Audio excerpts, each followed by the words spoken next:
থেকে দেখছিলাম বন্ধুরা, এই যে কাস্টমারটা আছে এনার, এই যে দাদা ড্রপ করলো, ঠিক আছে, এখানে মেট্রো সেক্টর 5-এর মেট্রো, ঠিক আছে, ড্রপ, অ্যাকচুয়ালি ড্রপ সবাই ওই লোকেশন ওই পারটাই দেখায়, ঠিক আছে। এবার এই পার থেকে এই সোজা গেলে এই সাইডটা দিয়ে যাওয়া হয়, ঠিক আছে, উপর দিকে। কিন্তু 80% কাস্টমার বন্ধুরা আমি দেখেছি, আমার সঙ্গেও হয়েছে, ঠিক আছে, ওনারা এই সাইড দিয়ে যেতে চায় না। 20% আছে যিনারা রোজ যাতায়াত করে, ওনারা জানে, তো ওনারা কোনো সমস্যা করে না, ঠিক আছে। কিন্তু বিষয়টা এমন কিছু মুশকিল না, ঠিক আছে।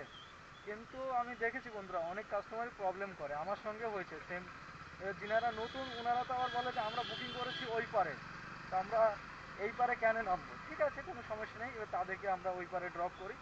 বিষয়টা কি বলুন তো, মানে এই পারে এই যে নিয়ে যাচ্ছে আপনাদেরকে, দেখুন সেক্টর 5 মেট্রোর কাছেই আপনাদেরকে নিয়ে যাচ্ছি, এই যে দেখুন, এই পারে যদি আমরা ড্রপ করি কাস্টমারকে, তাহলে কি বলুন তো, মানে আমাদেরকে ঘুরে ফের মানে হয় কেষ্টপুরের দিকে যেতে হবে পিক আপের জন্য, কেননা বুকিং সেরকম এখানে নেই, ঠিক আছে।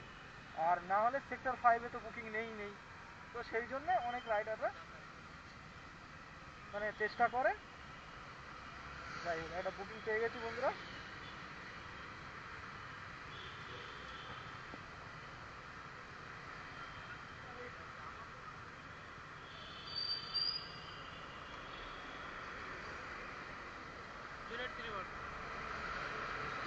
কত স্যার?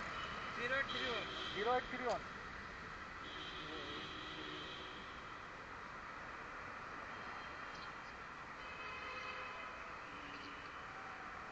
হ্যাঁ বসুন।